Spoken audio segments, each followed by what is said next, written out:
Selamat malam, selamat datang di Mata Najwa. Saya Najwa Shihab, tuan rumah Mata Najwa. Pandemi Corona sudah berlangsung lebih dari setahun, namun berbagai masalah masih datang dengan beruntun. Saat kasus positif dan kematian kadang meninggi, perdebatan tahun lalu kok ya masih muncul lagi. Soal dilema mudik saat pandemi menyeruak kembali pada Ramadan ini, lengkap dengan gelagat inkonsistensi. Padahal sudah jelas pelajaran dari lebaran sebelumnya, sudah banyak hikmah dari bulan-bulan sesudahnya. Siapkah larangan mudik benar-benar dilaksanakan atau akan tenggelam di balik banyaknya pengecualian? Inilah Mata Najwa, Dilarang Mudik, Jilid 2. Pak Menko PMK sudah mengeluarkan dan menetapkan mudik lebaran dilarang. Bukan mudiknya sebenarnya yang menjadi persoalan, tapi perilaku di kampung halaman. Sekedar oh iya kita membuat kebijakan, tapi kemudian implementasinya tidak bisa diukur, tidak bisa dievaluasi dengan sangat baik.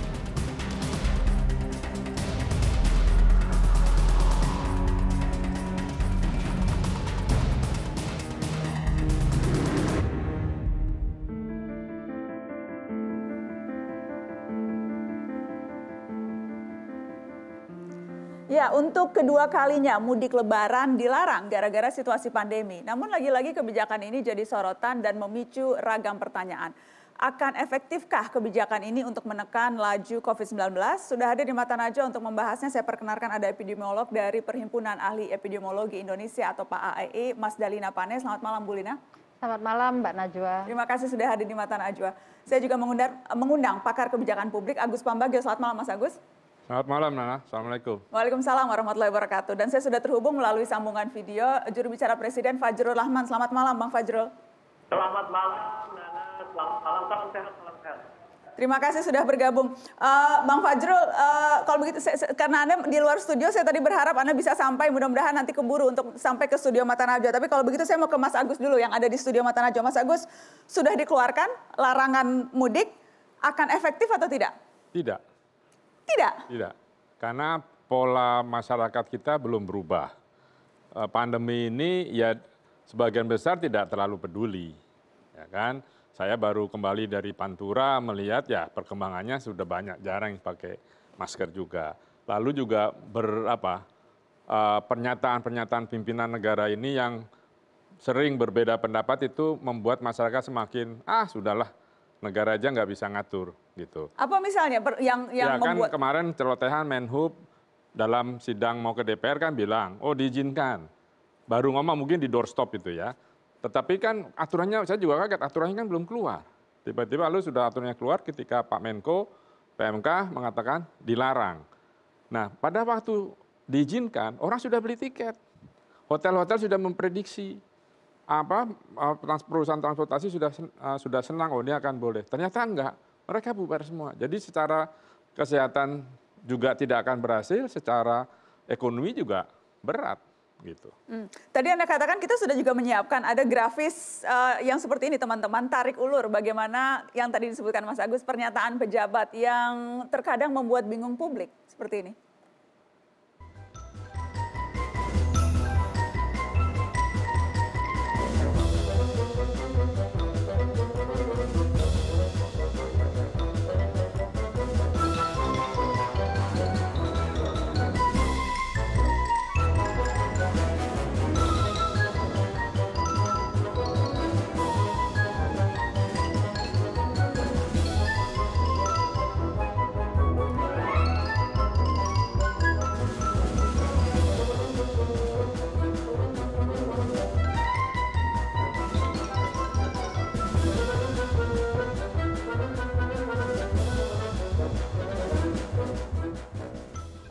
Jadi tidak konsisten termasuk pernyataan yang beragam seperti yang tadi Anda sebutkan ya, seperti ini. Itu kan belum ada aturannya sudah bicara.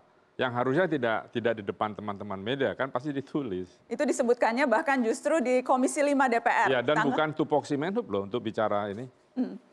Saya ingin tanyakan ke Mas Fajrul. Mas Fajrul, larangan mudik jilid 2 ini Yang jelas memang kebijakan yang tidak populer dan belum lega diterima oleh banyak pihak. Salah satunya apakah karena kerap kali pernyataan pejabat tidak konsisten atau berbeda-beda soal kebijakan pandemi ini, Mas Fajrul? Pada intinya saya ingin menyampaikan bahwa pemerintah atau Presiden Joko Widodo melalui Menko PMK Pak Muhadjir Effendi sudah mengumumkan kepada publik bahwa berlaku larangan mudik lebaran 2021 dari 6 sampai 17 Mei. Nana, Pak Agus, saya pun akhirnya membatalkan kepulang kampungan saya. Tadinya saya mau pulang kampung di antara tanggal 6 sampai 17 Mei. Kemudian setelah mendengar dari keputusan dari Presiden atau pemerintah yang mengatakan bahwa kita tidak ingin semua pengorbanan selama 1 tahun ini sia-sia. Kita sudah berkorban habis-habisan, termasuk juga upaya vaksinasi. Saya bilang dengan keluarga saya, kita tidak bertemu lagi tahun ini, insya Allah bisa bertemu tahun depan, dan kami membatalkan semua tiket perjalanan. Jadi menurut saya, ini adalah upaya yang sama yang mesti dikerjakan oleh semua pihak. Dan yang kedua, upaya untuk membuat keputusan ini menjadi berlangsung di dalam masyarakat, ditegaskan, dan ini sudah ada upaya-upaya baik dari pihak Kementerian Perhubungan maupun dari pihak-pihak TNI dan dari pihak-pihak kepolisian untuk memastikan bahwa peraturan ini berjalan dengan sempurna sehingga tidak ada lagi pelanggaran dari masyarakat. Tapi tentu himbauan kepada masyarakat itu yang terpenting. Ya. Pendekatan demokratis, dialogis, persuasif itu yang lebih utama dari Presiden Joko Widodo. Okay. Seperti saya sudah mematuhinya ini Nana. Tidak pulang kampung. Nana tidak pulang kampung. Pak Agus juga tidak pulang kampung, dan mudah-mudahan teman-teman yang menonton Mata Najwa juga tidak mudik lebaran untuk menjaga dan menghormati pengorbanan kita bersama. Saya ingin ke Bu Lina. Bu Lina tidak pulang kampung, tadi Pak Mas Agus mengatakan ini tidak akan efektif. Penilaian Anda, larangan ini akan dipatuhi atau tidak? Ya, dalam setiap kebijakan tentu yang akan kita lihat adalah implementasinya, Mbak Nana. Jadi kalau menurut saya, sudah banyak masyarakat yang sudah berencana untuk mudik, dan tahun lalu juga mereka sudah tidak mudik. Saya tidak yakin ini akan efektif untuk membuat mereka patuh terhadap kebijakan tersebut.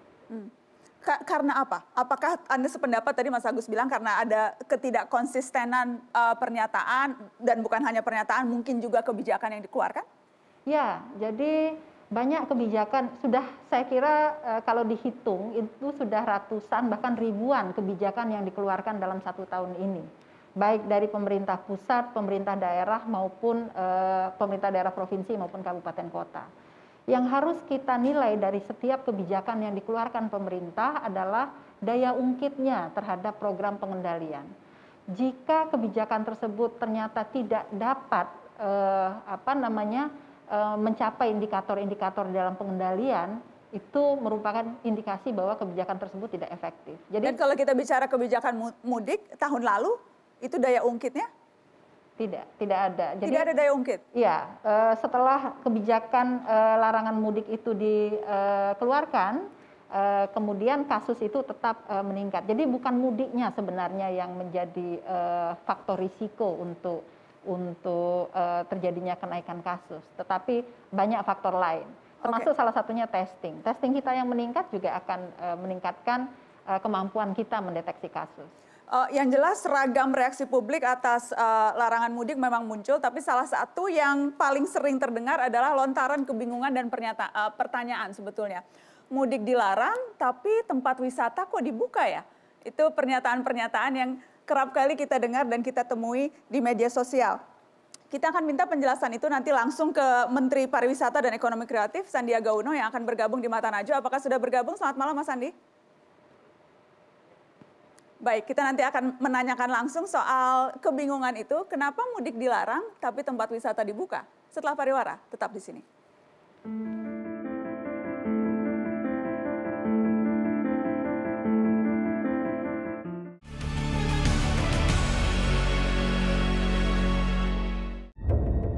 Tahun 2021 mudik ditiadakan.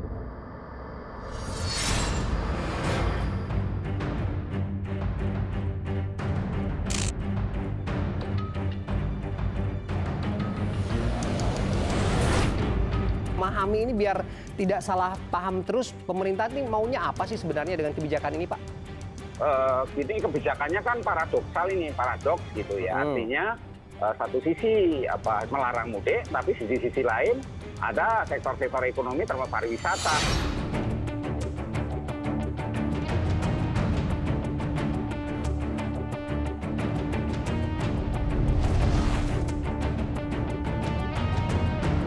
Dan berinovasi dengan produk-produk wisata, produk-produk layanan untuk masyarakat yang tidak bisa mudik.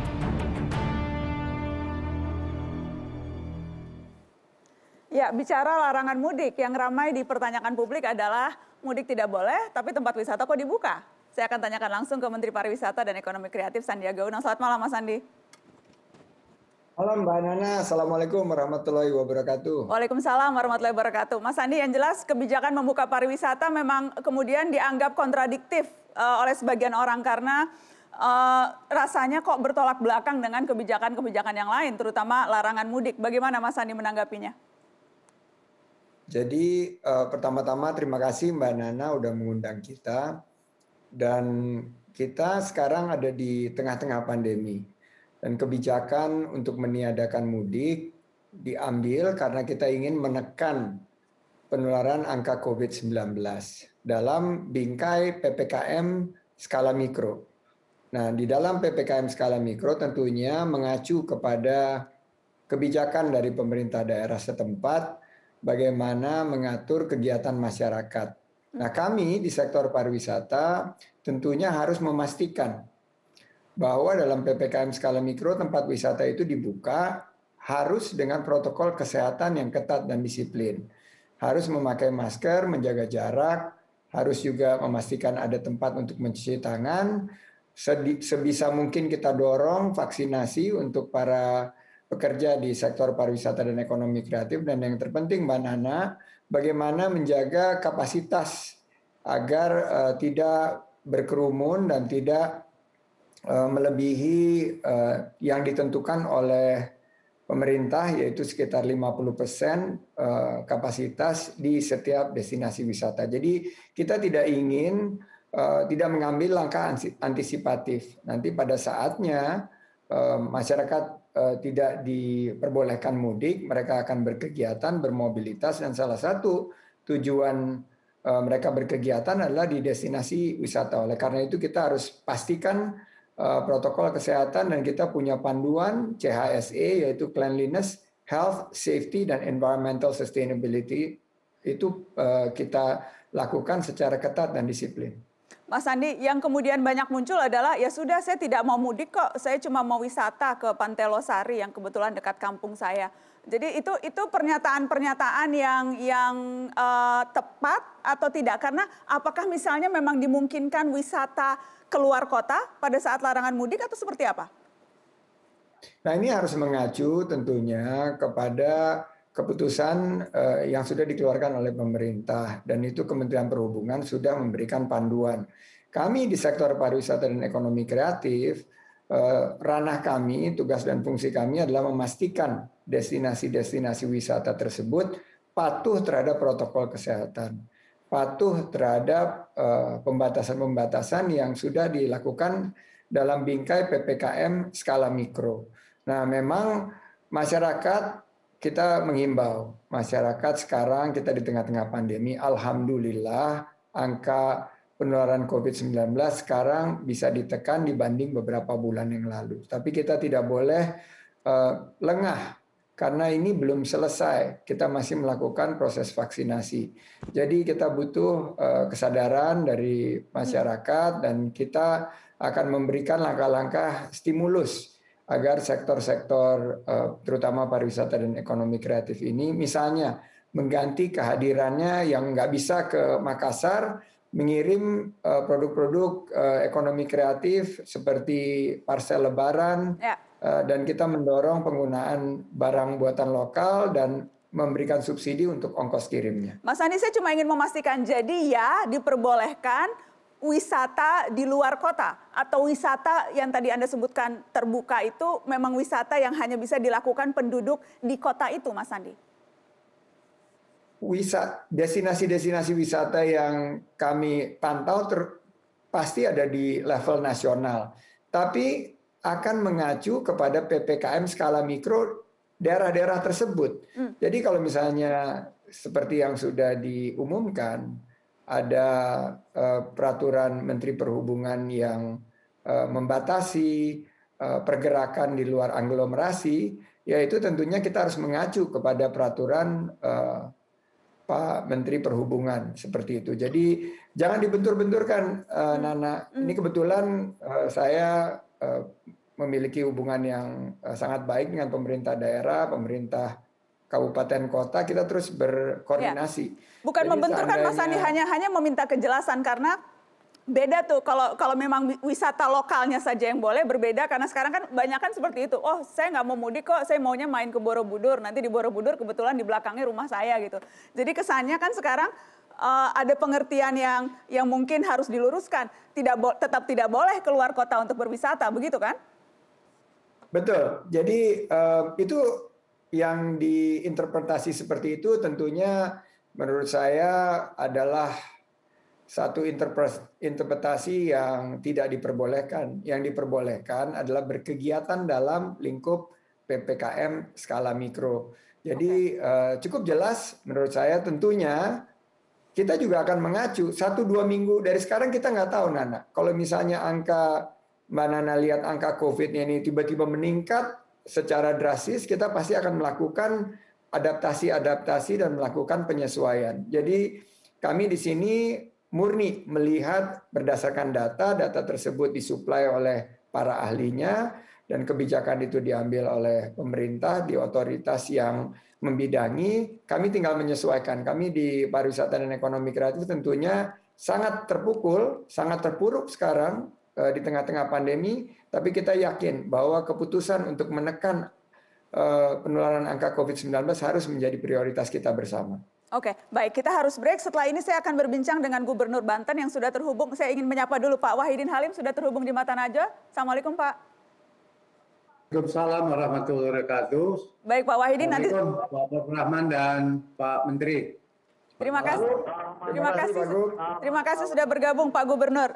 Yang jelas menarik ini karena saya juga membaca dan mendengar Pak Gubernur sempat bilang soal kebijakan melarang mudik, membolehkan wisata dibuka itu menyulitkan Pemda. Saya ingin tahu potensi kesulitannya di mana. Apa sudah sulit dari sekarang? Setelah pariwara kita akan bahas, tetap di sini.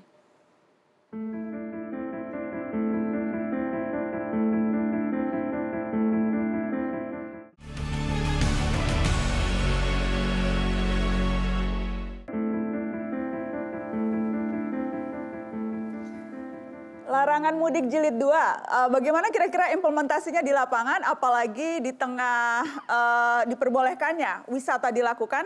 Saya sudah terhubung dengan salah satu kepala daerah yang wilayahnya potensial jadi tujuan wisata, ada Gubernur Banten Wahidin Halim. Pak Wahidin, saya sempat membaca pernyataan Anda Pak soal situasi sekarang sulit kalau satu kebijakan melarang, kemudian satu memperbolehkan. Jadi kalau dilarang ya dilarang begitu. Saya sempat dengar Anda bicara seperti itu. Persisnya apa yang Anda lihat dari kebijakan yang dikeluarkan mengenai pandemi ini, Pak Gubernur? Yang pertama, saya menghormati kebijakan pemerintah dan tentunya akan kita taati. Dan yang kedua, harus dipahami bahwa positioning Banten itu secara strategis itu di wilayah ujung barat yang memiliki pantai 561 km dengan wisata yang sangat-sangat terbuka. Yang ketiga, ketika masyarakat atau rakyat Jakarta tidak pulang mudik, pilihannya cuma satu, berbondong-bondong datang ke Banten. Wisata, karena satu pihak mudik nggak boleh, tapi wisata dibuka. Ditambah lagi dengan masyarakat yang ada di Banten. Orang Banten, walaupun tinggal di BSD, di mana itu kan jutaan orang. Yang juga hampir tiap minggu, pilihan untuk wisatanya pasti ke daerah Banten. Karena lebih dekat, dan juga terjangkau secara ekonomi dan sebagainya. Ini bagaimana menatanya? Kalau saya sih usulkan kalau dilarang semuanya. Kalau dibuka semua dengan berbagai konsekuensi. Jadi, nah kalau seperti ini kita kan mulai dari di perjalanan terus sampai di wisata, praktek pada waktu kita coba monitor, menata bagaimana wisata dengan protokol kesehatan. Tapi karena lahan wisata kita, area wisata kita sangat terbuka, jadi agak kesulitan kita melakukan kontrolnya, pengawasan, apalagi menerapkan protokol kesehatan. Ini jadi satu masalah dekat dengan Jakarta, tempat orang-orang yang tidak mudik, dan pasti menurut saya mereka Banten menjadi pilihan. Itu saya kira itu persoalannya. Ya, apa yang sudah diantisipasi jadi Pak Gubernur? Jadi Anda membayangkan ini prakteknya di lapangan akan luar biasa sulit untuk dikontrol jadi kebijakan ini ya? Pengalaman dari tahun baru, pengalaman Lebaran yang lalu, ini berbaur antara orang-orang domestik, wisatawan domestik, katakanlah orang Banten, dengan orang Jakarta dan dari berbagai tempat, katakan Jakarta, kumpul di situ, agak sulit kami melakukan penataan, tata laksana protokol kesehatan. Ya, ini yang sudah kami hadapi, ternyata seminggu kemudian setelah ada aktivitas di wisata, terjadi kerumunan, naik dengan tajam yang terpapar. Bagaimana konsep kita memutus mata rantai ini yang menjadi persoalan Banten sendiri. Tapi berbeda dengan tempat lain. Kalau mereka tidak pulang mudik, ya Pak, tidak ada aktivitas mobilisasi, tidak ada interaksi, dan berbagai masalah. Nah, buat kita ada masalah sendiri. Saya kira itu. Jadi sekali lagi tadi Anda katakan kalau dilarang ya dilarang begitu ya, karena kalau yang satu dilarang satu dibuka. Nanti kita bisa. Maaf Pak Sandi. Bagaimana Mas Sandi? Ini real ini problemnya, tantangannya real, langsung disampaikan Pak Gubernur. Seharusnya ya dilarang semua, tidak usah dibuka dulu lah tempat wisata, Mas Sandi.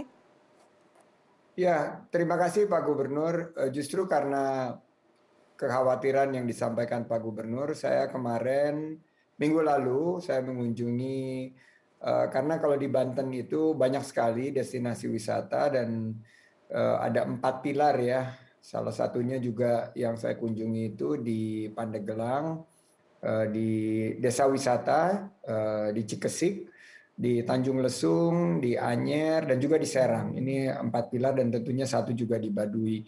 Namun betul yang disampaikan oleh Pak Gubernur bahwa yang harus diketati atau yang harus kita ketatkan itu adalah protokol kesehatannya. Jadi di masing-masing destinasi itu kita harus pastikan para pengelolanya itu melakukan sesuai dengan protokol kesehatan. Nah, memang ini buah si malakama. Kosong kayak sekarang ini juga kita disalahin, penuh juga disalahin. Nah, langkah pemerintah mengambil kebijakan PPKM skala mikro ini sudah menunjukkan hasil, Mbak Nana, Pak Gubernur. Kita sekarang bagaimana dalam bingkai PPKM skala mikro ini kita beradaptasi dan terus memastikan kepatuhan kita terhadap protokol kesehatan. Karena menurut saya pariwisata itu bukan part of the problem. Justru pariwisata is part of the solution.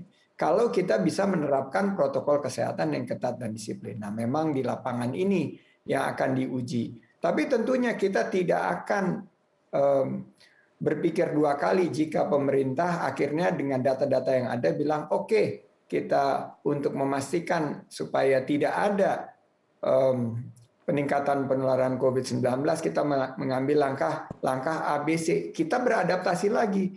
Itu tugasnya kita sebagai bagian daripada melawan COVID-19 ini yang melakukan pivot.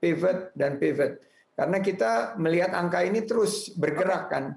Jadi kita memang harus lebih fleksibel, kita beradaptasi, kita di lapangannya pasti akan sulit. Saya pernah juga jadi kepala daerah, saya tahu bagaimana mengkondisikan situasinya, dan kuncinya Pak Presiden pada saat sidang kabinet paripurna menyampaikan bahwa kita harus tegas. Berarti misalnya harus dilakukan penyekatan, ya penyekatan. Berarti nanti kalau ada yang warga Jakarta mau ke Banten, tentunya akan ada checkpoint seperti yang dilakukan. Namun jangan sampai seperti tahun lalu. Sudah ada PSBB, penyekatan, tapi begitu kelar Lebaran 94% peningkatannya. Itu yang Bapak Presiden tidak inginkan.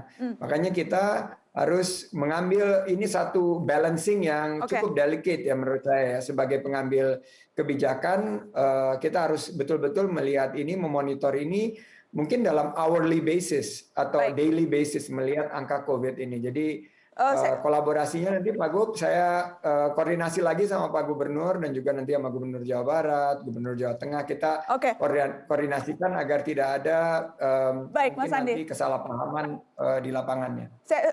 Pak Gubernur, pembukaan tempat wisata itu kan sebetulnya kewenangan Pemda. Jadi kalau misalnya Anda merasa ini akan sangat sulit dikontrol, tidak akan bisa dilakukan protokol kesehatan yang ketat, kewenangan untuk kemudian tidak membuka, bisakah kemudian ya sudah tidak usah dibuka saja atau tidak semudah itu Pak Gubernur? Tidak semudah itu, karena kewenangan ketika sudah kebijakannya dibuka, ya kami daerah tidak bisa berbuat apa-apa. Dan mereka tentunya juga tidak akan mentaati apa yang menjadi tidak akan terbangun kesepakatan antara kami dengan para wisatawan. Yang masalah Banten saya ulangi lagi bahwa aksesnya kan pantai ini cukup luas, cukup di hari mana saja orang bisa datang ke tempat itu tanpa bisa kita kontrol. Aktivitas mereka di pantai juga nggak mungkin bisa kita kontrol. Di pasar aja kita sulit mengontrol. Tapi sudahlah, saya tidak mau dianggap berbenturan dengan Pak Menteri yang saya hormati. Ya, tadi Pak Menteri sudah bilang akan kita coba tata.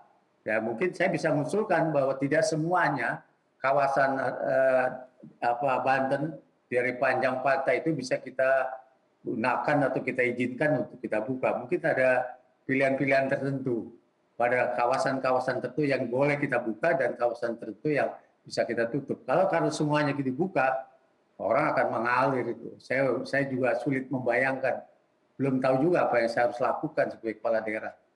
Di satu pihak kita mentaati kebijakan pemerintah, tapi lain pihak kita lihat realitas di lapangan dari tahun ke tahun, bagaimana terjadi kerumunan, bagaimana terjadi orang berbondong-bondong ke Banten karena dianggap pilihan yang sangat tepat, dekat, dan juga tidak memerlukan biaya yang mahal.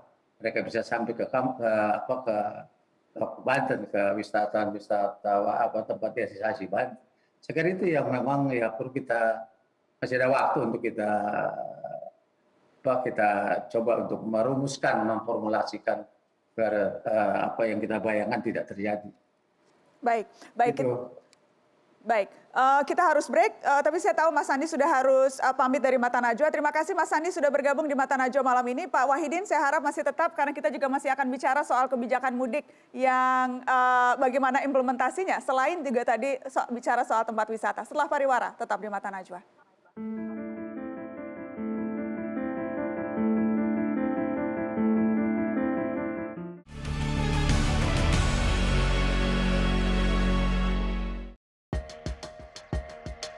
Kita mendukung kegiatan ditiadakannya liburan Lebaran ke kampung atau mudik. Sudah banyak yang tanya kepada saya, Pak udah 2 tahun nggak mudik Pak, nah mudikmu sekarang aja. Sekarang aja, kalau sekarang kan bisa perdil, tidak semuanya, tidak rombongan, tidak bareng-bareng.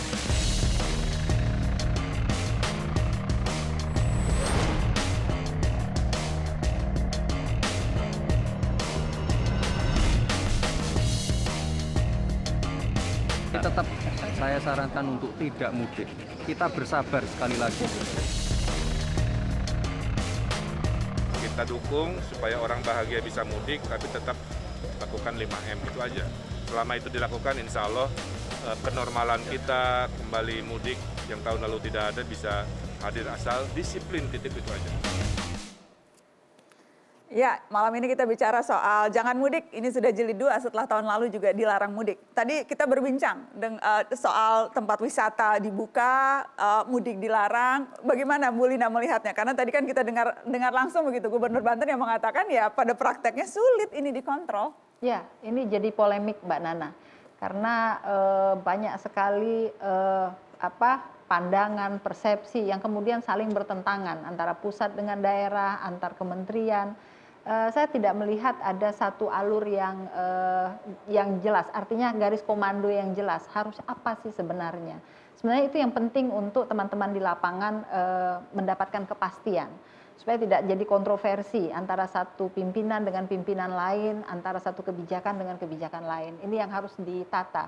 Mungkin beliau paham tentang bagaimana Mas Agus, karena dalam prakteknya tadi walaupun kita dengar Pak Gubernur bilang bahwa ya tidak mau berbenturan lah, tapi pada ya mau bagaimana lagi sudah diambil kebijakan pusat walaupun susah ini dilakukan. Ini pernah kita diskusikan di ruangan ini tahun lalu juga. Betul. Jadi kebijakan kita itu tidak tegas, pakai dua kaki. Dan itu saya sudah katakan, ekonomi dan kesehatannya tadi. Saya sudah katakan kalau pakai dua kaki akan panjang dan itu terbukti. Dulu coba bereskan dulu kesehatannya 2 bulan tutup semuanya segala macam, lalu ditata tracing, ujinya jelas, pasti bisa. Tetapi ya sudahlah, ini harus terjadi. Nah, kenapa untuk sekali lagi semua kebijakan itu tidak ada sanksinya. Itu yang berat. Ya kan, sanksi itu hanya boleh di undang-undang dan di peraturan daerah. Ya kan? Nah, kalau itu daerah tidak membuat peraturan daerah yang mengenai sanksi, itu sulit. Yang saya tahu ada di Jawa Timur ada, DKI ada. Jadi bisa disangsikan, disangsi itu. Kalau Banten nggak ada, jadi ya nggak tahu. Akhirnya ngikut, Pak Gubernur tadi sampaikan akan ikut peraturan pemerintah. Padahal di lapangan ada tingkat 2 kan ada. Ya kan? Terus kalau tadi contohnya pantai memang tidak berpagar. Itu ngawasinya bagaimana? Betul. Kalau tadi kita diskusikan soal misalnya kebun binatang ada pagernya, jadi mudah kita. Nah ini yang menjadi persoalan, menurut saya akan sangat sulit.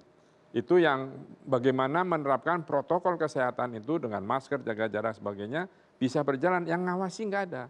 Terus yang mendenda kalau tidak pakai itu berdasarkan apa? Banten tidak punya. Nah itu yang menjadi persoalan. Jadi sekarang ya kedisiplinan orang, pendekatan terus gitu ya. Capek dan saya khawatir tidak ada anggaran dari pemerintah daerah untuk membiayai pengawasan ini.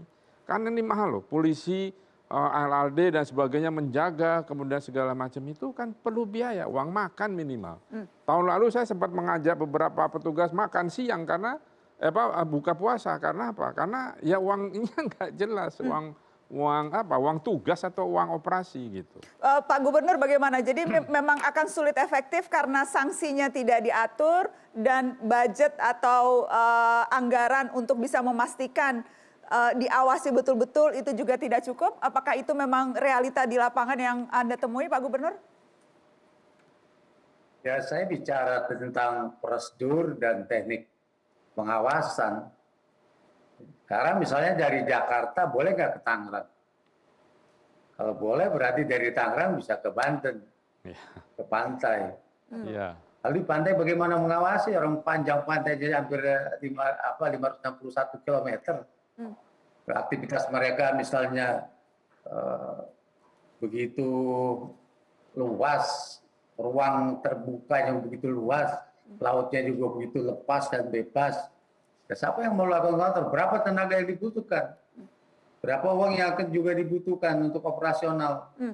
Kalau tidak spesifik, kalau bicara kebijakan mudiknya secara umum, Pak, misalnya katakanlah kita tidak bicara mereka nanti akan ke pantai, tapi akan pulang kampung, akan pulang ke Banten, itu juga larangan mudik yang sekarang sudah ditetapkan dalam prakteknya itu juga sulit untuk diawasi. Penyekatan-penyekatan kan akan dilakukan.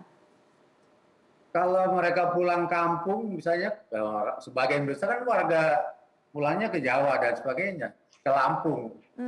Ya, mereka pulang, sepi Jakarta, berarti Banten tidak terkena dampak. Banten juga sepi juga, mungkin bisa kita kelola. Para penghuni yang tidak pulang itu kan bisa kita kelola, termasuk juga para wisatawan datang ke berbagai tempat-tempat tertentu bisa. Tapi kalau orang tidak pulang ke kampung, tidak boleh pulang mudik, lalu di Jakarta, pilihan mereka hanya satu. Begitu Lebaran, mereka akan mengunjungi tempat-tempat wisata di daerah yang berbatasan dengan Jakarta pasti. Dan Banten termasuk yang berdekatan dengan Jakarta. Jadi upaya antisipasi yang dilakukan, misalnya berkaca dari pengalaman tahun lalu Pak Gubernur, apa yang pelajaran dari tahun lalu, larangan mudik, yang seharusnya bisa kita lakukan lebih baik di tahun ini? Saya kira bukan soal belajar atau tidak belajar, di dampak orang tidak mudik dan dibukanya wisata pasti yang terdampak adalah Banten. Itu sudah bisa kita prediksi. Protokol kesehatan akan kita karena untuk mentaati kebijakan itu ya kita akan coba sebisa kami. Tapi ada rasa keraguan buat kita untuk menata yang menurut saya kalau mereka teman-teman yang lihat ke Banten tahun lalu luar biasa dan kita tidak mampu menerapkan protokol kesehatan itu. Meminta bantuan pemerintah pusat, apakah itu opsi? Kan masing-masing sudah dengan sudah dengan persoalannya masing-masing. Dan kita sebenarnya sudah ada Perda nomor 1 tahun 2021 tentang penanggulangan COVID. Itu juga tidak efektif kita gunakan. Karena tadi sanksi tidak tegas, lalu kita juga bagaimana mencoba memprosesnya melalui pendekatan apa ketika orang sudah begitu banyak. Bisa-bisa kami akan terjadi benturan di lapangan. Ini yang menurut saya logis kalau saya sampaikan pendapat semacam ini di banyak tempat. Ya, kira itu. Ya, Mas Fajrul, ini realita di lapangan. Ini pernyataan yang sangat jujur apa adanya disampaikan oleh pemimpin daerah, gubernur provinsi yang besar begitu di Indonesia. Kenyataannya seperti ini. Jadi tidak akan efektif larangan ini, tidak akan efektif kebijakan-kebijakan yang diambil. Dan bagaimana Mas Fajrul, masyarakat akan mentaati atau akan mengikuti kebijakan yang sudah dikeluarkan ini?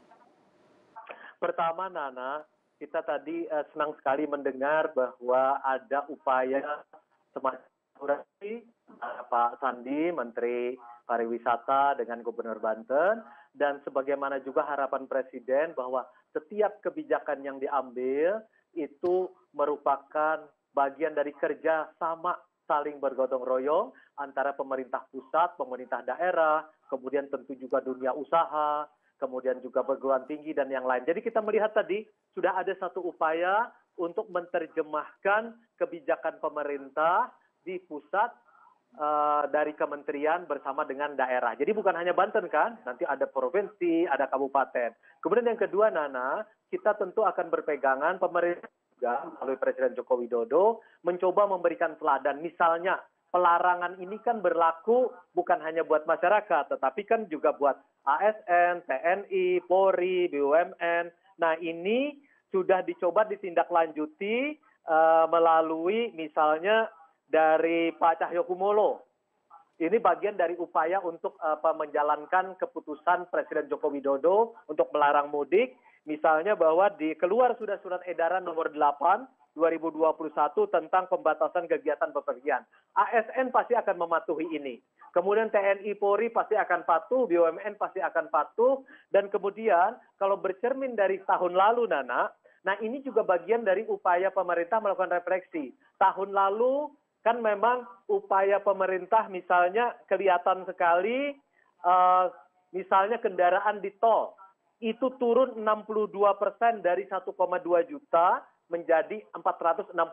Nah ini akan terus diperbaiki pola pendekatan seperti ini. Jadi ada upaya kerjasama di antara pemerintah pusat yang daerah, kemudian menetapkan regulasi yang pasti, yaitu tadi dari Permenhub, kemudian ditambah juga dengan untuk ASN, kemudian yang ketiga di lapangan yang bekerja adalah pihak kepolisian, dan pihak Kementerian Perhubungan. Tahun lalu kita sudah bisa melihat upaya ini cukup berjalan, Nana. 62% itu sudah mengalami penurunan. Nah tentu pada tahun ini kerjasama seperti ini kita sudah belajar selama 1 tahun. Baik.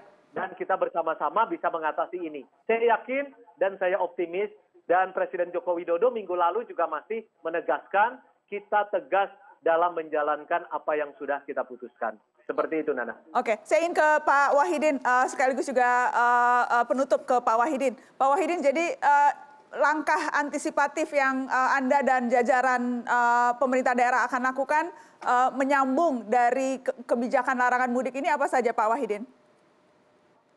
Sebetulnya kan soal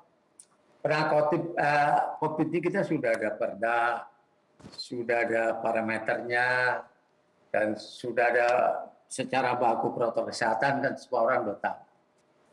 Cuma bagaimana sekarang kita menghadapi kemungkinan gitu yang akan terjadi ketika orang tidak mudik tapi dibuka pariwisata dibolehkan, sementara memang Banten sekali lagi punya potensi wisata dan destinasi yang cukup menarik. Nah, ini bagaimana kita mengantisipasi kemungkinan terjadinya begitu banyak orang yang datang ke Banten. Tadi Pak Zul, terima kasih. Ya, tentunya kita akan buat kesepakatan lebih dahulu dengan membuat regulasi secara bersama-sama agar kita bisa mengantisipasi kemungkinan terjadinya ledakan. Saya kira itu kalau dari kami Banten. Baik, Pak Wahidin Halim, Gubernur Banten, terima kasih banyak sudah bergabung di Mata Najwa malam ini. Sehat terus, Pak. Sehat, terima kasih.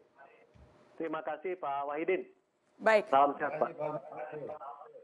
Yang jelas larangan mudik jilid 2 ini suatu pukulan besar bagi teman-teman terutama yang ada di angkutan darat.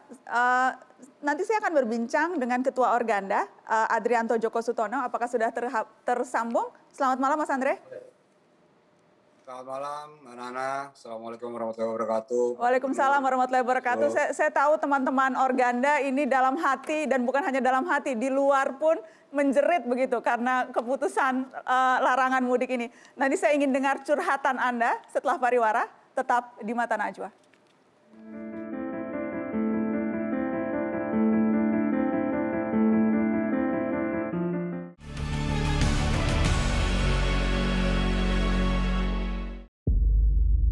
Operator ini karena ini perusahaan padat karya, banyak sekali karyawan-karyawatinya, banyak sekali timnya ya, yang juga selama 2 tahun ini mengalami tekanan yang cukup luar biasa.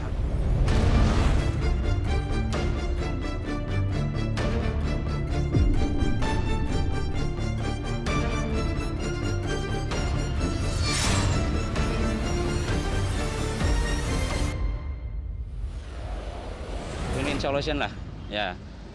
Misal harus ada tes ya oke, ada tes, fasilitasin, kita ikut bantu gitu. Harus terus berjalan kalau usaha, banyak pos yang harus kita keluarkan. Jadi kita mungkin solusinya mungkin jangan pelarangan yang memang satu larang banget. Mungkin ada waktu tertentu yang memang dibagi gitu. Minta ditinjau ulang gitu. Jangan sampai ya kayaknya terpuruk ini untuk perusahaan-perusahaan bisnis. Dilarang mudik jilid 2, implikasinya luas. Salah satunya tadi kita lihat bersama tayangannya, yang terkena dampak dari kebijakan ini terutama adalah pekerja angkutan darat antar kota antar provinsi yang juga sempat mendesak agar larangan ini dicabut saja. Tadi saya sudah terhubung, saya ingin menyapa lagi Adrianto Djoko Sutono. Mas Andre, jadi sikap resmi Organda atas larangan ini apa? Pasrah saja karena toh sudah keluar tidak bisa apa-apa, atau masih ada upaya untuk supaya bolehlah mudik? Seperti apa Mas sikap resminya Mas? Ya, terima kasih. Memang pertama sikap Organda adalah kami tetap akan mendukung keputusan pemerintah. Karena menurut kami keputusan yang diambil pemerintah ini keputusan sulit. Boleh ada resiko, tidak boleh ada impact-nya juga. Namun kami tetap tentunya mengusulkan bahwa angkutan umum ini tetap diperbolehkan beroperasi. Kenapa? Karena yang pertama, angkutan umum ini kan beroperasi melalui titik pemberangkatan tertentu yang bisa dikontrol pemberangkatannya. Jumlahnya, kapasitasnya, pengetesan prokesnya, pengetesan COVID-nya itu bisa dilakukan di area yang tertentu. Sebelum diberangkatkan sehingga menambah confidence level bahwa sudah melakukan proses. Yang kedua, yang menggunakan angkutan umum di darat ini terus terang adalah masyarakat kelas menengah ke bawah. Dia tidak menggunakan kendaraan pribadi.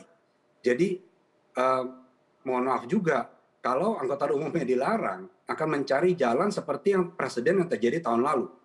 Angkutan liar, marak, mereka menggunakan kendaraan apapun yang ada, di mana angkutan-angkutan tersebut justru tidak melalui prokes yang ditentukan oleh pemerintah. Itu yang kami khawatirkan. Walaupun kami percaya dan apresiasi pemerintah hadir untuk memastikan di titik-titik tertentu itu dilakukan pengecekannya. Tetapi kan presidennya juga membuktikan bahwa masih ada yang lolos.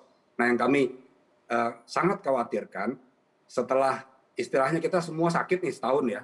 Angkutan darat termasuk yang salah satu yang paling parah. Bahkan ada angkutan pariwisata, contohnya akap itu turun sampai 90% revenue-nya. Jangan sampai kita yang udah sakit, bahkan sebagian besar banyak yang sudah mati suri lah gitu, dilarang lagi. Nanti ternyata setelah ini PSBB lagi. Ini kan sudah sakit, dicabut pula oksigennya gitu. Ini kan kesempatan kita untuk melanjutkan nanti setelah ini yang mungkin perlu juga mendapat perhatian jika memang kebijakan ini tidak bisa dirubah lagi gitu. Jadi kalau memang ya dilarang mudik 6-17, tapi itu ya harus betul-betul ketat begitu ya, supaya kalau sudah dilarang mudik, setelah ini tiba-tiba kasusnya tetap naik, PSBB lagi, ditutup lagi, jadinya tidak ada kesempatan bernafas, begitu ya Mas Andre? Iya betul, Mbak. Bagaimana Mas Agus, ini memang buah si malakama? Iya, betul, tapi kan sekali lagi ya ini sudah diputuskan, dan yang memang yang menjadi concern saya saat ini, seperti tadi Andre katakan, tahun lalu lolos. Nah, yang lolos ini biasanya yang bisa hidup yang plat hitam, yang bukan angkutan umum sebetulnya. Dan itu dibiarkan atau tidak bisa ditangani karena itu yang punya quote dalam quote ya oknum-oknum yang memang berhubungan dengan persoalan transportasi. Nah, ini yang sulit. Nah, sekarang sementara yang resmi plat kuning itu tidak berjalan, tidak ada insentif, tetapi yang hitam-hitam ini lolos karena dia bisa bilang ini mobil pribadi, padahal bukan. Ada mobil-mobil minibus kecil-kecil itu lolos, dia bisa masuk-masuk kemana-mana.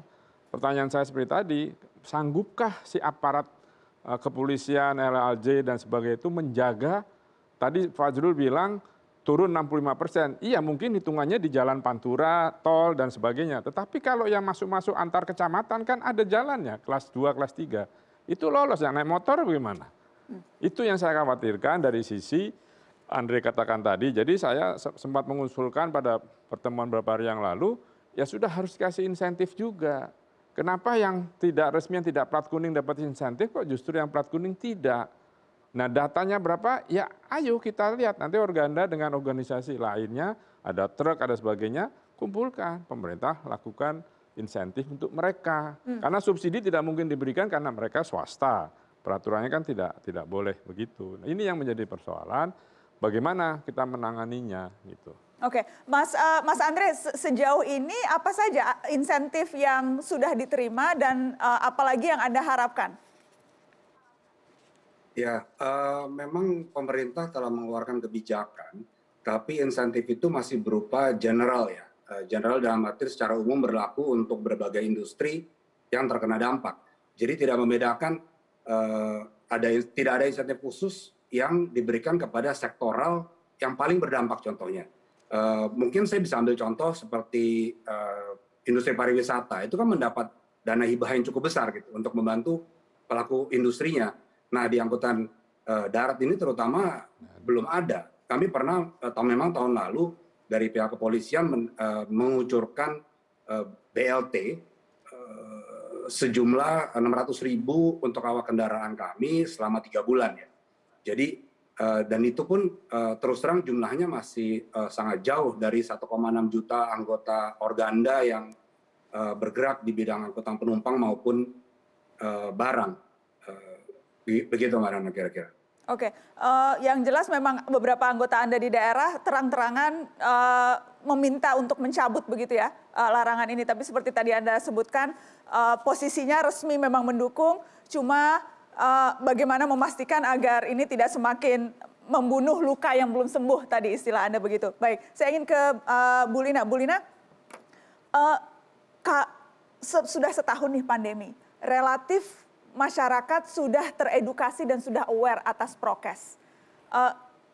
Sebetulnya memungkinkan tidak ada mobilitas yang bisa dikontrol sehingga misalnya teman-teman Organda walaupun misalnya dilarang pada periode ini, sekarang ini bisa lebih mudah sehingga tidak terlalu mati industrinya. Bisakah fleksibilitas itu dilakukan publik kita menurut Anda? Ya, sebenarnya dari sisi epidemiologi, upaya utama untuk mengendalikan pandemi itu adalah upaya tracing. Tracing itu termasuk di dalamnya testing dan melakukan isolasi dan karantina. Upaya-upaya lain termasuk mengurangi mobilisasi itu merupakan upaya tambahan. Jadi sepanjang upaya utama ini tidak menjadi concern kita, apapun jenis upaya lainnya itu tentu tidak bisa memberikan daya ungkit yang besar terhadap pengendalian pandemi. Jadi kalau misalnya sudah dikeluarkan aturan, kemudian diimplementasikan, lalu outputnya tetap saja kasusnya naik, itu kan artinya kebijakan tersebut menjadi tidak efektif. Itu yang terjadi yang lalu. Tadi kata Mas Fajrul itu kebijakan yang tahun lalu itu membuahkan hasil yang bisa diulang untuk tahun ini. Hasilnya meningkatkan kasus maksudnya begitu. Oh gitu. Tadi katanya turun, data Anda malah naik ya? Naik, datanya naik. Karena itu, nah yang dilupakan itu libur panjang atau long weekend deh di tahun 2021 ini. Ada 3 long weekend tanpa ada terlalu ribut masalah pembatasan, yaitu Imlek, kemudian Isra Mi'raj, yang terakhir Paskah, kemudian tidak ada yang memperhatikan bahwa angkanya terus turun begitu. Sementara yang lalu-lalu diatur, kemudian dibuat begitu banyak regulasi, angkanya ya naik gitu. Jadi apa yang membedakan? Kenapa yang kemarin tidak diatur malah turun, yang diatur malah naik? Itu. Jadi bagaimana nih? Ini jangan-jangan sudah dilarang-larang, sudah berkorban tidak mudik, tetap naik juga. Yang lebih menyedihkan, teman-temannya atau anak buahnya Andre ini belum divaksin kebanyakan. Nah itu juga berbahaya loh. Ya kan, meskipun udah stop belum divaksin mereka. Coba nanti tanyakan langsung pada ketua Organda. Mas Andre belum pada divaksin teman-teman Organda, Mas? Ya tadi seperti yang saya sampaikan, jumlah kami kan sangat banyak ya Mbak Nana ya. 1,6 juta pekerja transportasi di darat ini. Memang pemerintah sudah memulai, namun masih jauh dari kapasitas yang kami butuhkan gitu saat ini. Terus terang, memang sudah dimulai. Jadi beberapa kota ada yang lebih cepat penerapannya, tetapi ada yang masih belum juga. Mas Andre, yang jelas kan memang yang dilarang sekarang dalam timeline 6 sampai 17 Mei. Yang curi-curi mudik, yang sudah pulang itu sudah banyak juga kan Mas? Jadi apakah misalnya teman-teman... Sudah kalau itu. Sudah ya, jadi Organda... Itu sudah pasti. Namanya masyarakat ini kan behavior begitu. Kalau memang dilarangnya tanggal 6 sampai tanggal 17, sebagian replanning, merubah planningnya jadi sebelum tanggal 6 dan setelah tanggal 17. Tetapi sebagian pun tetap kemungkinan akan melakukan perjalanan selama tanggal 6-17 tadi dengan melihat opportunity yang mungkin terjadi dengan resiko-resiko. Karena mungkin sebagian pekerja informal kita di kota-kota besar bisa merubah dengan mudah ya jadwal perjalanannya atau lebih fleksibel lah merubah jadwal perjalanan. Tapi kan sebagian juga tidak punya mungkin jatah cutinya atau apapun yang tidak memungkinkan mereka merubah begitu saja. Saya kira itu tetap akan terjadi sih. Jadi tetap akan nekat begitu ya? Gubernur Jawa Tengah sudah bilang pulanglah sekarang tadi kan. Nah itu gimana? Bagaimana? Baik, curi-curi mudik, jangan-jangan yang sedang menyaksikan Mata Najwa sekarang ini juga sudah mulai packing begitu mau curi-curi mudik. Jadi apakah akan efektif? Kita akan bahas soal curi-mencuri ini setelah pariwara. Tetap di sini.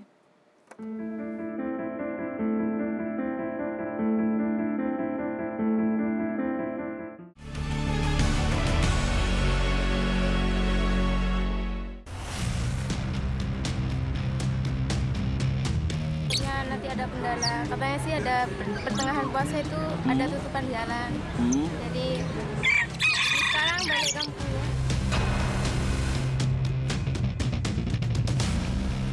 Ya takutnya ntar lebaran nggak bisa pulang kan sekalian. Oh jadi kalian memilih sekarang aja?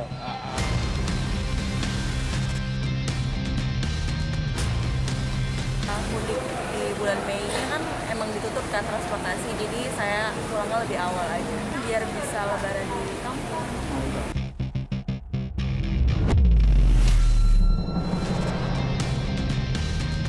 Oh, karena ada larangan mudik? Iya. Jadi mudik hanya hari ini?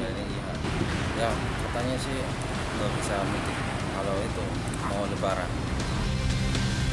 Mudiknya lebih awal, dan sewaktu-waktu mungkin ada penyekatan atau lebih ketat, enggaknya kita udah pulang kampung.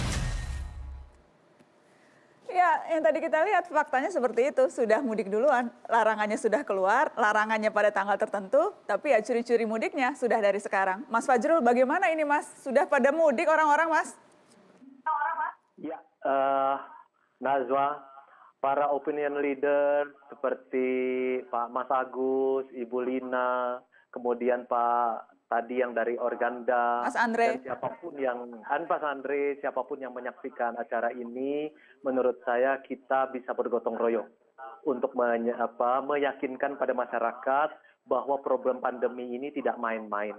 Jadi saya lebih baik kita mengembangkan sikap optimis ya, untuk menggambarkan lagi kepada publik betapa berbahayanya sebenarnya COVID-19 ini, dan upaya kita untuk vaksinasi ini baru mencapai sekitar 10 juta.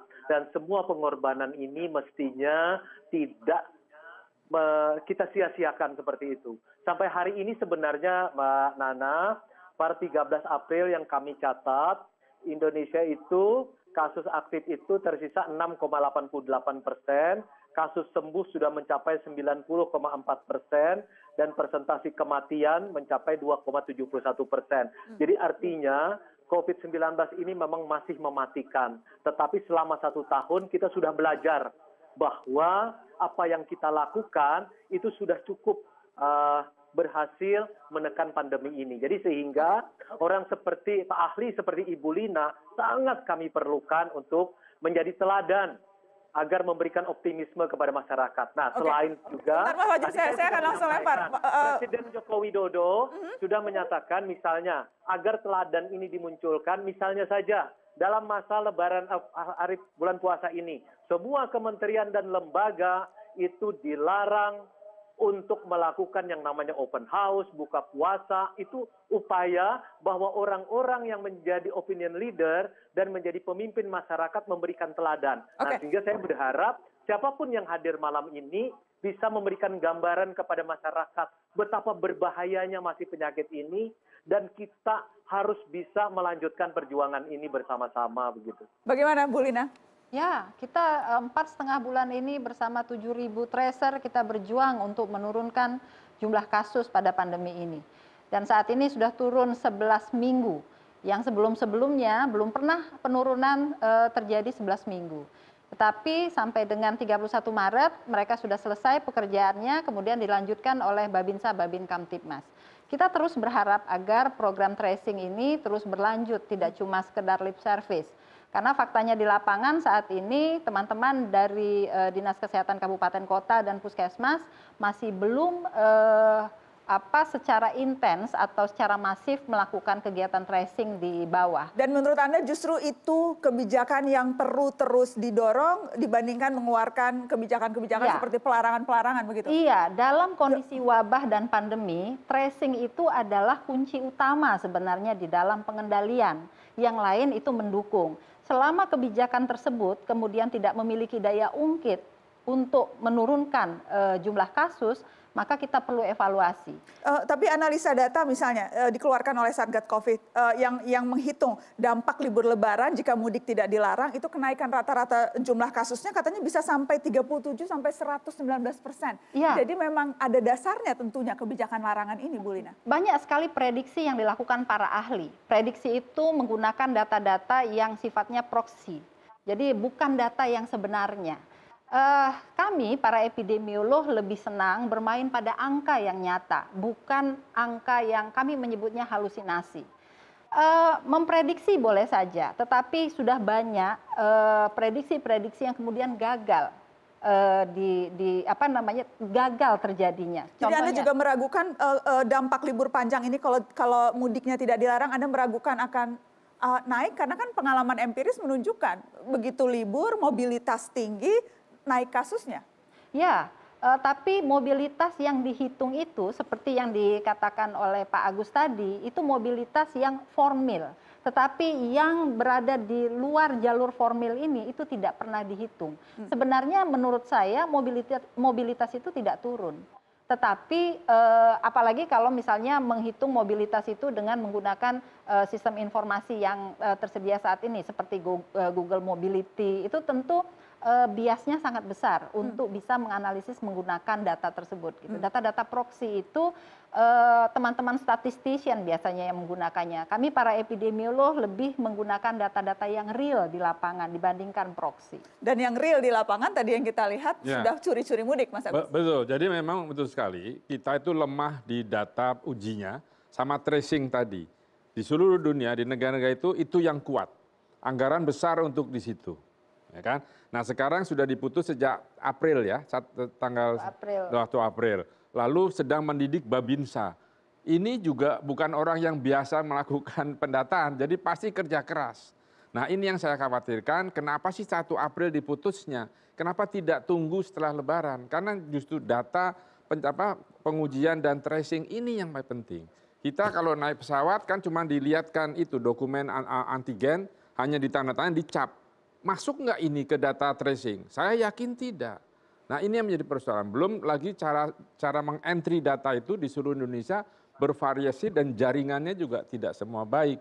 Ini juga yang meragukan. Jadi sekali lagi, apapun mau di kebijakan seperti apa, kalau pengujian dan tracing itu tidak betul, sulit sekali kita bisa menanggulangi epidemiologi ini, epidemi dari COVID-19 ini. Ini harus terus dijalankan, tetapi yang jelas kan kebijakan yang tampak dan dipahami masyarakat sekarang yang di depan mata dan yang mudah dimengerti adalah jangan mudik. Jangan mudik. Dilarang mudik. Ya, tapi kan nggak bisa. Tapi Gubernur Jawa Tengah juga mudik lah sekarang gitu kan. Itu kan dan memang orang sedang mudik ini. Nanti bisa datanya Organda bisa memberikan yang lewat darat itu berapa dan juga asosiasi asuransi Inaka dan sebagainya itu bisa dihitung dan pasti naik. Karena saya katakan tadi. Tapi kalau tidak dilarang? Ya sekarang mau dilarang, saya memang suka dilarang pada kurun waktu tertentu awalnya. Kalau sekarang sudah tidak ada gunanya sekali dilarang itu. Tambah bablas nanti Mas. Ya itu tadi, data tadi menjadi penting. Jadi ketika dia berangkat kan diperiksa, itu masuk di data. Kan 2 minggu dia harus simpan, ada e-hack, ada yang form kuning itu. Kalau misalnya pilihannya adalah larangan dengan sanksi yang ketat dan kontrol yang maksimal. Kecuali ada itu dan kita sanggup. Persoalannya kan tidak ada orang sanggup. Itu berapa hari? Tanggal 7 sampai tanggal berapa? Tanggal 6 sampai tanggal 17. Itu melelahkan. Jaga 24 jam ini aparat, saya tidak yakin. Polisi sudah bilang akan menambah sekat-sekat menjadi sampai 330 sekian kurang, penyekatan. Jalan tikusnya banyak kok. Itu akan lebih dari situ. Saya tidak yakin itu berhasil. Kita lihat saja, mungkin perkiraan saya salah ya, tetapi itu sulit sekali. Apalagi kalau... Tadi kata Mas Fajar harus optimis, Mas. Ya optimis, tetapi kan harus diantisipasi. Kita kan banyak yang kalau kita... Tadi kita dikenal orang bilang, saya ini, saya ponakan nih. Nah, polisi yang dibawa kalau tidak digeser dia. Bisa pindah Kapolsek di Sorong sana daripada di Jawa. Itu kan dilema di lapangan sekarang. Kak Korlantas sudah bilang juga bahwa sanksi terhadap aparat yang sengaja membiarkan atau tidak menjaga ketat penyekatan itu kita akan 2 kali lebih lipat. Apakah Kapolseknya bisa dicopot atau tidak? Siapa itu Kapolseknya? Kan kita juga nggak tahu. Jadi ini dilema di bangsa yang besar ini. Tapi sekali lagi untuk menanggulangi itu saya setuju dengan epidemiologi, data. Karena dari situ kita bisa mengawasi. Justru dana di data saya nggak tahu berapa besar.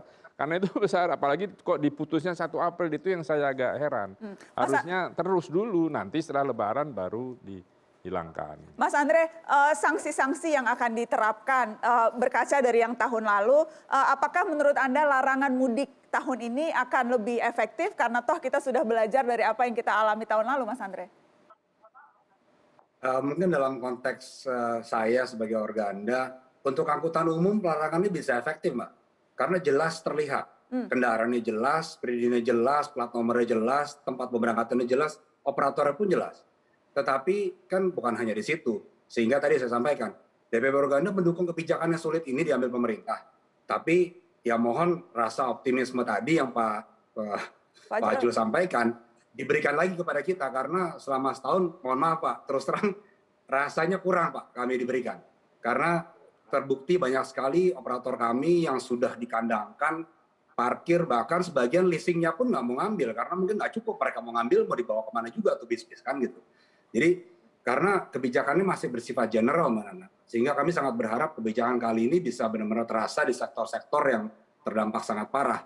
Sehingga bisa membangkitkan rasa optimisme bahwa ya kita mendapat perhatian pemerintah juga gitu. Supaya bisa bangkit gitu.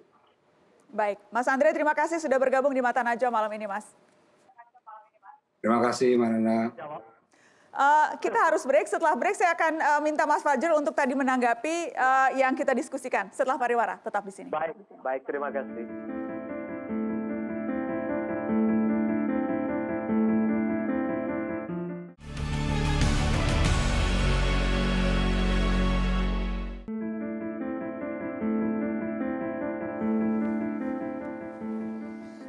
dilarang mudik jilid 2. Mas Fajrul, yang jelas tadi kita dengarkan Ketua Organda yang mengatakan butuh perhatian lebih nih teman-teman yang ada di Organda, industri yang jelas-jelas paling terpukul, terutama karena kebijakan terakhir ini, larangan mudik. Mas Fajrul. Baik, terima kasih, dan semua masukan yang diberikan oleh Mbak Lina, Mas Agus, kemudian juga Pak Hendra, itu insya Allah akan didengarkan oleh para kementerian terkait. Dan kemudian yang kedua, Ibu Lina, para epidemiolog dan para keluarganya, saya yakin tidak akan mudik, tidak akan pulang kampung. Karena yang paling tahu bahwa COVID-19 itu sangat berbahaya. Pak Agus dan keluarga juga begitu. Mbak Nana nggak akan pulang ke Sulawesi, dan saya juga sudah membatalkan perjalanan pulang ke Kalimantan.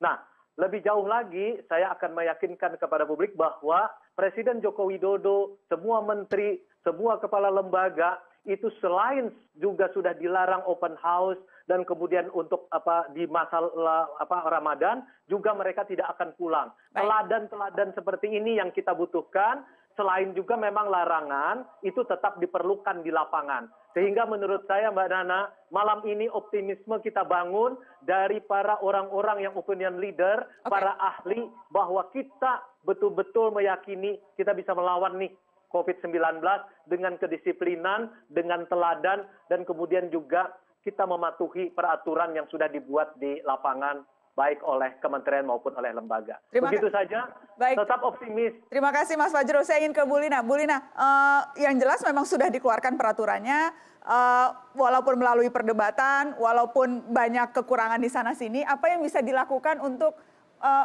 minimal ya mengawal lah agar tetap bisa efektif pada titik tertentu? Ya, tentu teman-teman di lapangan akan bekerja ekstra keras untuk misi ini.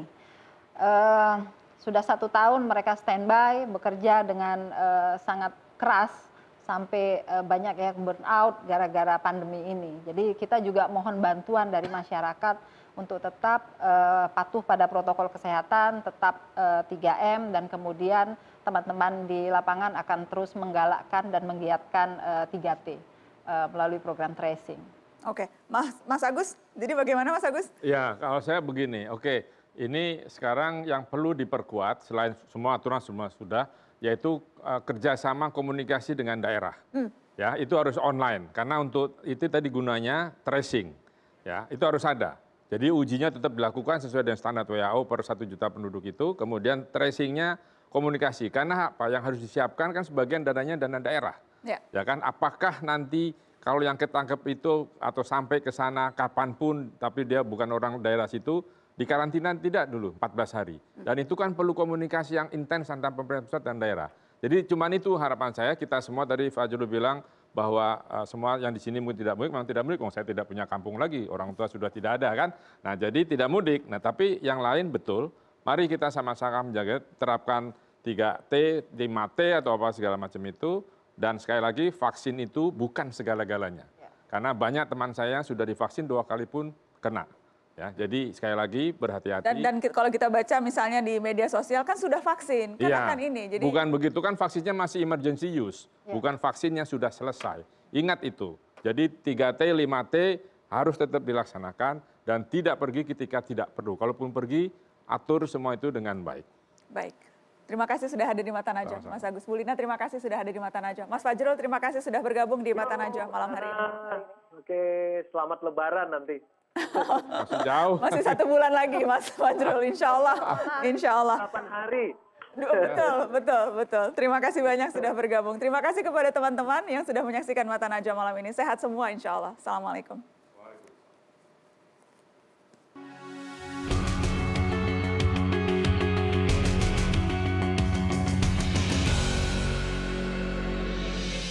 Lebaran memang bukan sekedar libur di tanggal merah, tapi momen kultural dan spiritual yang amat megah. Sepaket dengan Ramadan yang berkah, Lebaran bisa terasa sungguh mewah saat disempurnakan mudik yang meriah. Namun pandemi memang belum enyah. Paparan virus masih mengancam mereka yang lengah. Mudik saat pandemi perlu disikapi dengan keseriusan, batu uji yang tidak mudah bagi para pengambil kebijakan. Sangat penting keputusan yang konsisten untuk ditegakkan. Jangan banyak pengecualian jika menghendaki ketaatan. Setengah-setengah pernah terbukti membuat kondisi tanggung, menjepit para eksekutor ke dalam posisi serba canggung. Percayalah warga niscaya taat jika memang ketat.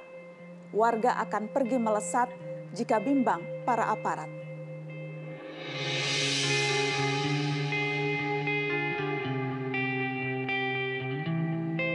Dengarlah nyanyi sunyiku, bait risauku, rindu terpendamku, menyala dalam hayatku, duka padamu, duka padaku, saling lebur menghalang